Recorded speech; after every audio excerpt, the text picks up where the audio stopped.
فأنا ناصح لإخواني بالصدع بالحق تبيض وجوههم. السكوت في مسألة الحزبية يضرها، فاصدع بما تؤمر وأعرض عن المشركين.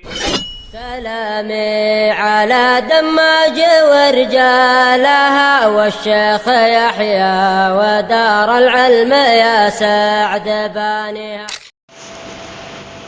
بسم الله الرحمن الرحيم. الحمد لله الذي أرسل رسوله بالهدى ودين الحق ليظهره على الدين كله وكفى بالله شهيدا. أشهد أن لا إله إلا الله وحده لا شريك له إقرارا به وتوحيدا، وأشهد أن محمدا عبده ورسوله صلى الله عليه وعلى آله وسلم تسليما مزيدا لا نبي بعده. إخواني في الدين، أعزني wa'azzakumullahu jami'an wa barakallahu fikum. Sebelum kita melanjutkan bacaan berikutnya terhadap kitab Adab wa Akhlaq Thalabil Ilmi, pada pertemuan sebelumnya kita mengambil 3 hadis atau 3 pembahasan. Yang pertama itu kisahnya Abdullah bin Abbas, sahabat yang mulia, betapa semangatnya beliau untuk mendapatkan suatu hadis hingga beliau berangkat sendiri menemui sahabat yang lainnya. Padahal beliau mampu ngutus orang lain agar sahabat tadi membawakan hadis untuknya.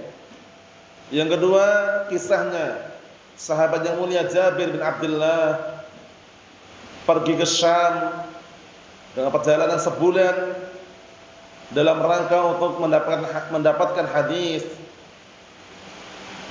yang disampaikan oleh sahabat yang lain, yaitu Abdullah bin Unais Al-Ansari wa anhu. Yang ketiga, kisah Al-Khalifah, pemimpin yang mulia, yaitu Harun Ar-Rasyid, ketika ingin mendengarkan bacaan Muwatta Malik, hingga beliau mengatur jadwal dengan Imam Malik bin Anas rahimahullah, yang akhirnya Imam Malik rahimahullah mengatakan al-ilmu yu'ta wa la ya'ti. Ilmu itu didatangi dan tidak mendatangi. Yang hafal salah satu di antara 3 tersebut, tafadhalu.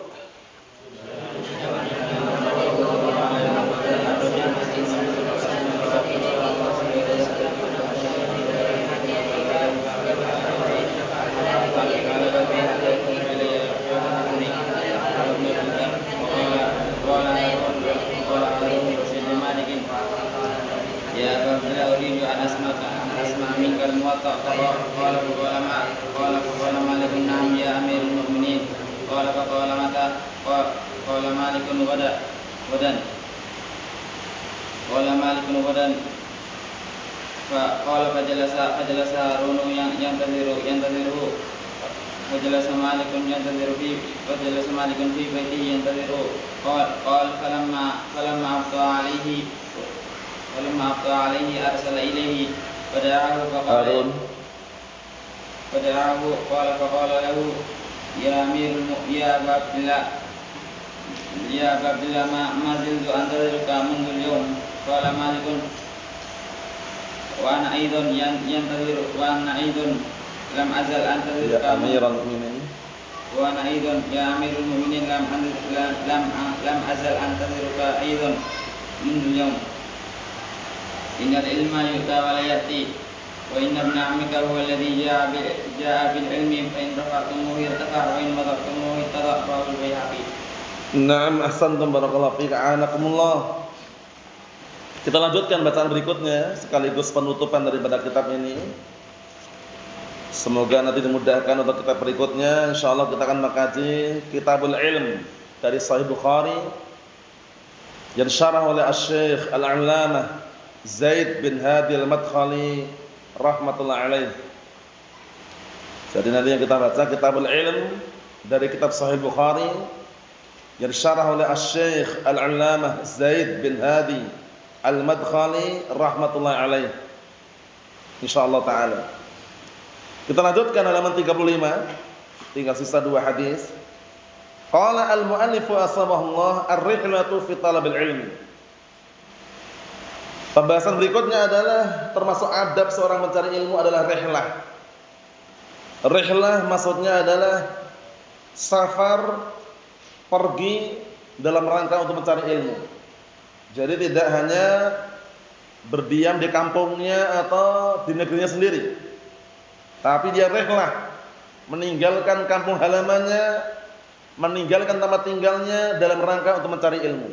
Dan ini yang kita saksikan para ulama terdahulu, sehingga mereka menjadi imam, menjadi muhaddis, menjadi amirul mu'minin fil hadis, dan juga harum nama mereka. Mereka tidak terlepas dari rihlah. Seperti al-Imam Syu'bah bin Hajjaj, Abu Bustam amirul mu'minin fil hadis. Beliau rihlah atau tidak? Rihlah. Hingga beliau menjual panci ibunya, bayangkan itu. Beliau jual itu pancinya. Nah, dalam rangka untuk mencari hadis.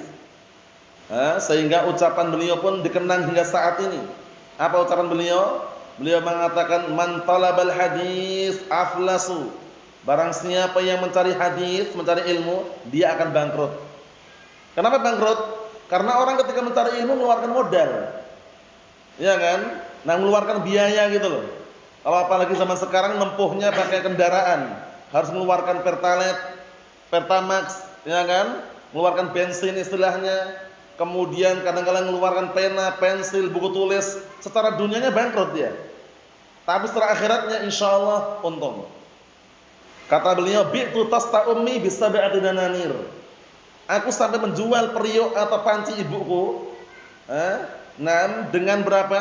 7 dinar dijual oleh Syu'bah bin Hajjaj, amirul mu'minin fil hadis. Kalau zaman sekarang kan antum dan kita belum pernah kelihatannya ya sampai jual istilahnya perkakas dapur ibunya gitu, atau barang-barang yang barang kalau milik orang tua dan semisalnya, kecuali ya kadang-kadang mungkin ada yang jual motornya atau hijrah, menjual rumahnya untuk hijrah, mendekat ke markas Ahlussunnah, menjual tanahnya untuk hijrah ke tempat yang lebih yang lebih dekat dengan sunnah, itu mungkin terjadi. Tapi kan setelah dunianya bangkrut dia. Iya kan? Hartanya setelah dunianya bangkrut. Tapi setelah akhiratnya insyaallah surga jaminannya. Nanti akan ada, kita lewati hadisnya yang sudah kita lalui sebelumnya. Hadis mengenai apa? Man kharaja fi sabilillah, atau man kharaja fi talabil ilm fa huwa fi sabilillah hatta yarji'. Barang siapa yang keluar untuk mencari ilmu, maka dia berada di jalan Allah sampai dia pulang kembali. Bayangkan itu. Kemudian masuk dalam keumuman apa? Man salaka tariqan yaltamisu fihi ilma sahalallahu lahu bihi tariqan ilal jannah. Barang siapa yang menempuh suatu perjalanan dalam rangka untuk mencari ilmu, niscaya Allah Ta'ala akan mudahkan bagi dia jalan menuju surga. Surga yang dia tempuh. Bangkrut dunianya tidak masalah, tapi jangan sampai bangkrut akhiratnya, wal'iyadzubillah. Kemudian contoh yang kedua, betapa semangatnya seorang imam, ada keinginan untuk rihlah walaupun saat itu sempat dihalang-halangi oleh ibunya. Siapa itu? Al-Imam siapa? Muhammad bin Bashar. Muhammad bin Bashar namanya harum, sering antum dengarkan di dalam kitab As-Sahih ataupun yang lainnya. Haddatsana Muhammad bin Bashar. Namanya harum. Beliau sampai dapat gelar bundar, wasi'ul ilm, luasnya ilmunya. Itu beliau sebenarnya pengen rihlah sebenarnya.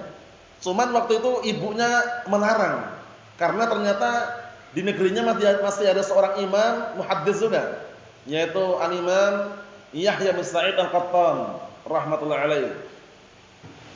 Hingga muncul ucapan aradtu rihlata famana'atni ummi fa ata'tuha faburika li fihi. Aku sebenarnya ingin rihlah, pergi mencari ilmu, tapi ibuku menghalang-halangi diriku. Jadi ibunya menahan, jangan. Nah, kemudian fa ata'tuha, akhirnya aku mentaati ibuku dan tetap belajar beliau dengan Yahya bin Sa'id Al-Qattan rahmatullah alaih. Faburika li fihi, akhirnya aku diberkahi. di dalam apa? Di dalam perbuatan tersebut. Bayangkan itu.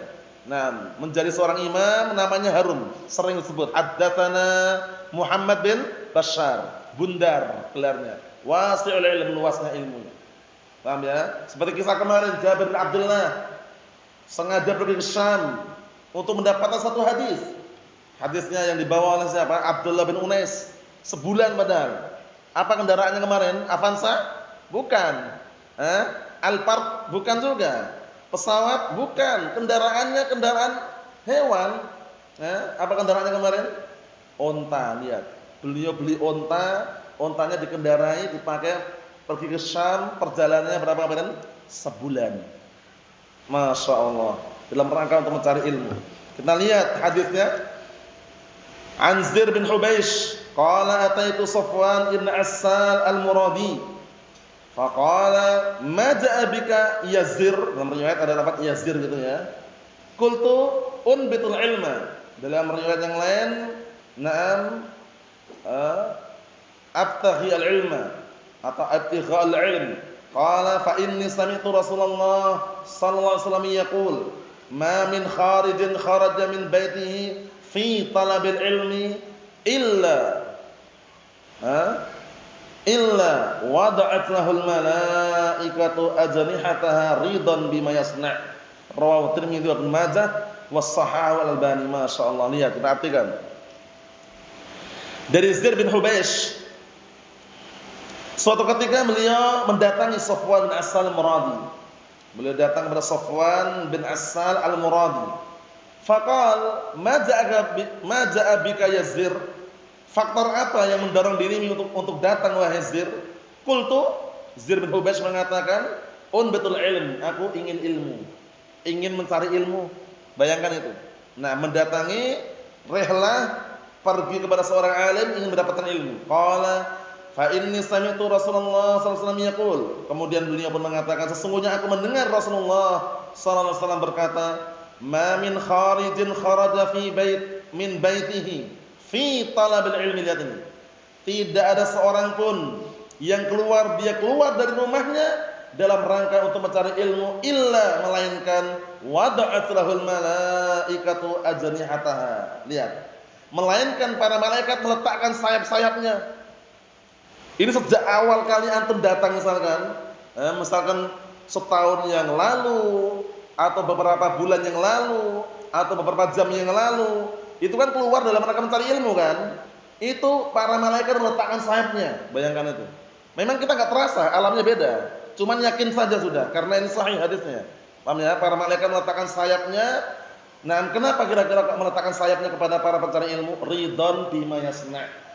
Karena ridho, senang dengan apa yang dia perbuat. Para malaikat senang dengan para pencari ilmu karena yang dia cari itu bukan dunia. Ya?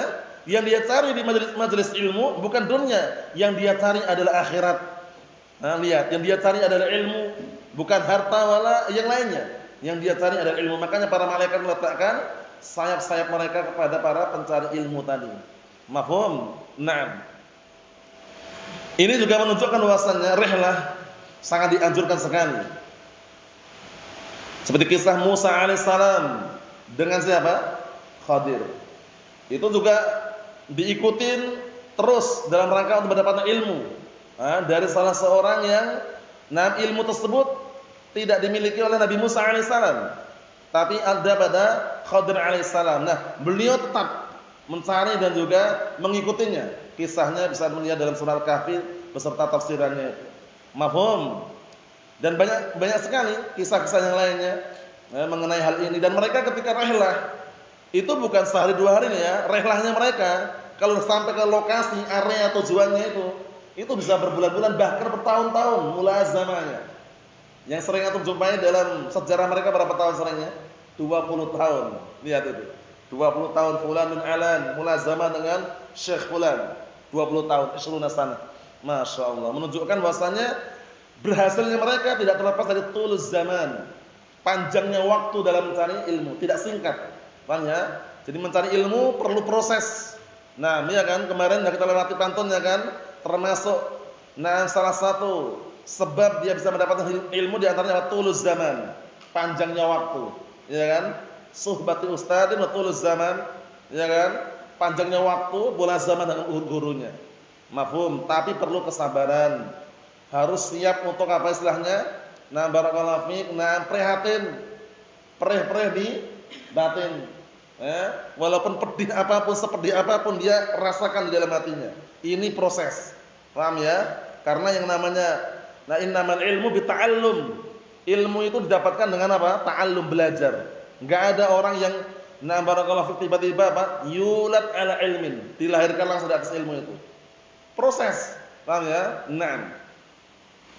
Kemudian yang terakhir, qala al-mu'allif asbahullah hifdzul ilm.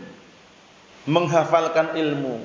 Jadi ilmu itu dihafalkan seberat apapun, kemudian seminim apapun kapasitasnya, pastikan dia punya hafalan ilmu.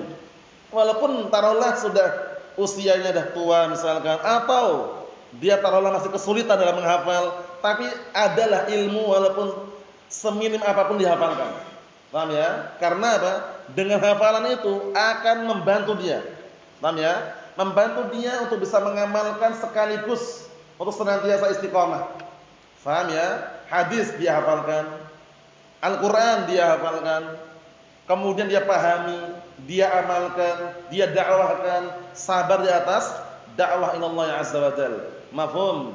Man hafizal hadis qawiyat hujjatuh, kata Imam Syafi'i rahmatullahi alaihi.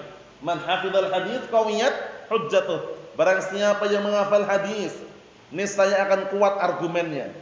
Jadi orang akan kuat argumennya, hujahnya di antaranya apa? Menghafalkan hadis dan Al-Quran. Tapi Al-Quran yang dia hafal pastikan dia amalkan. Karena kalau dia tidak mengamalkan apa? Wal Qur'anu hujjatul laka au 'alaika. Al-Quran itu akan menghujati dirimu kalau enggak diamalkan, atau akan menjadi hujah untukmu kalau diamalkan. Bisa dipahami? Nah, pentingnya menghafal, barakallahu fiik. Al-ilmu fis sudur wala fis sutur. Ilmu itu yang ada di dalam dada, bukan semata-mata yang ada dalam catatan. Catatan membantu memang, tapi hafalan diperlukan. Antum perhatikan, di saat antum punya hafalan, paham yang dihafalkan dan juga mengerti arti-artinya, suatu ketika diminta atau menghadirkan, dia bisa menghadirkan karena udah hafal.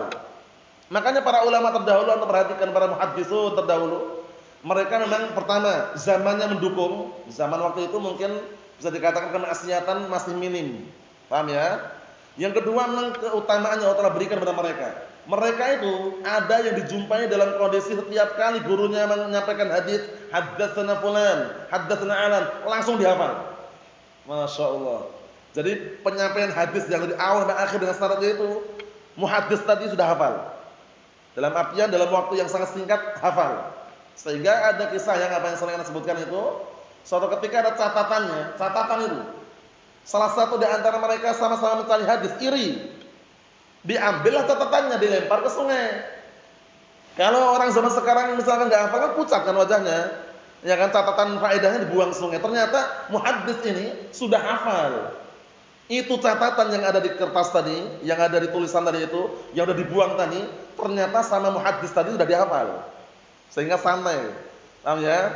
Kemudian penukilan ulama masyhur kisahnya Imam Daruqutni rahmatullahi alaih. Dikenal barakallahu fi, kelihatannya datang nunduk kepala, ngantuk kelihatannya, tapi semua yang disampaikan oleh apa gurunya dihafalkan. Luar biasa kan? Nah, itu keistimewaan para ulama terdahulu. Nah, zaman sekarang pun barakallahu fi bukan berarti tidak bisa. Masih ada peluang, masih ada potensi. Sehingga ketika ada kesempatan, manfaatkan kesempatan tersebut sebelum datang kesempitan. Paham ya? Nah, makanya ada peluang terkhususkan bagi para pencari ilmu yang masih bujangan, ya kan? Masih belum ada pendamping hidupnya, masih belum terbebani beban yang banyak, masih ada kesempatan itu. Beda halnya dengan yang berkeluarga. Kalau sudah berkeluarga, otomatis bercabang. Dia bercabang, dibagi-bagi untuk istrinya, untuk anak pertama, anak kedua, anak ketiga, anak keempat, sampai sebanyak apapun anak yang dimiliki. Untuk keluarga dan anak-anaknya dibagi oleh dia. Tapi setelah berjalannya waktu, dia akan bisa menyusun Oleh karena itu yang masih bujangan, ya kan, masih ada kesempatan yang sangat besar, manfaatkan kesempatan itu sebelum datang kesempitan. Paham ya? Naam. Kita lihat hadisnya. An Abi Hurairah radhiyallahu anhu, qala kuntu alzamu Rasulullah sallallahu alaihi wasallam bisyib'i batni wa ahdur ma la yahdurun wa ahfadu ma la yahfadun. Potongan hadis riwayat Bukhari. Kisahnya dari dalam hadis tidak salah ya. Nah, barakallahu fi, yang para muhajirun wal ansar, mereka sibuk ada di pasar, sibuk dengan perdagangannya, sibuk dengan jual beli, sedangkan aku bermulazamah dengan Rasulullah sallallahu alaihi wasallam sesuai dengan apa? Ada yang sesuai dengan apa? Isi yang ada dalam perutnya, dalam artian ya ala kadarnya. Paham ya? Ngam. Akhirnya beliau apa? Termasuk dari kalangan al-muksirun yang paling banyak riwayat hadisnya. Kita artikan dari hadis Abi Hurairah radhiyallahu anhu.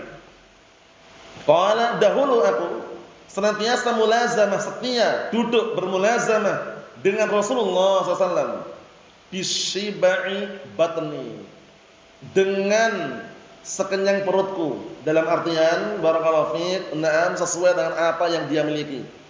Bisa dipahami ya? Nah, sederhana apapun selama masih bisa bertahan, tetap beliau bermulazamah. Aku hadir pada suatu perkara yang mereka enggak hadir. Orang muhajirun dan ansar, yang muhajirun sibuk di mana? Di pasar-pasar mereka. Orang ansar sibuk dengan dunia mereka, perdagangan mereka. Sedangkan aku, kata Abu Hurairah anhu, aku hadir di majelis tersebut pada perkara yang mereka tidak hadir. Wa ahfad, dan aku menghafal ma la yahfadun, pada perkara yang mereka tidak menghafalnya. Mafhum? Ini bisa kita ambil faedah di sini. Kenapa ditutup dengan bab ini kira-kira dari awal sampai akhir? Karena apa? Karena ilmu yang kita pelajari pastikan ada yang dihafal. Paham ya? Jangan sekedar dilewati bagaikan orang yang ibaratnya naik kereta api, kalau sudah sampai stasiun baru berhenti. Enggak diulang kembali misalkan. Jangan. Tapi pastikan diulang kembali, ada yang dihafal, ya kan? Walaupun sedikit-sedikit tidak masalah. Al-yauma syai'un wa ghadan misluhu. Pada hari ini sedikit, besok yang semisalnya. Ibaratnya kalau dalam bahasa Indonesia itu kan, sedikit demi sedikit lama-lama menjadi apa, Bang? Bukit. Ya kan? Setetes demi tetes lama-lama menjadi banjir. Antum lihat banjir itu enggak ada langsung turun dari langit banjir langsung itu. Jarang sekali jumpa ya kan? Setetes demi tetes air hujan. Terkumpullah, bersatulah menjadi banjir. Jadi pahami, ilmu yang sebanyak apapun itu melalui proses sedikit demi sedikit. Sehingga kata beliau, bab ini bagus sekali ya, hifdzul ilm. Jadi ilmu yang dipelajari itu pastikan ada yang dihafalkan. Kemudian yang terakhir barakallahu fiik, di samping dihafalkan perlu yang namanya apa? Diikat dengan amalan. Hatafal ilm bil amal in ajabah wa illartahal. Ilmu itu senantiasa manggil-manggil terus untuk diamalkan. Kalau dia amalkan akan kokoh ilmunya. Jika tidak, irtahal, akan pergi ilmunya. Mafhum? Makanya kami tutup dengan nasihat yang sangat bagus dan sering anak ulang-ulang. Semoga kita bisa memiliki dan juga bisa mengkondisikan nasihat tersebut, yaitu nasihat Al-Imam Al-Mujaddid Asy-Syaikh Muhammad bin Abdul Wahhab rahmatullahi alaih.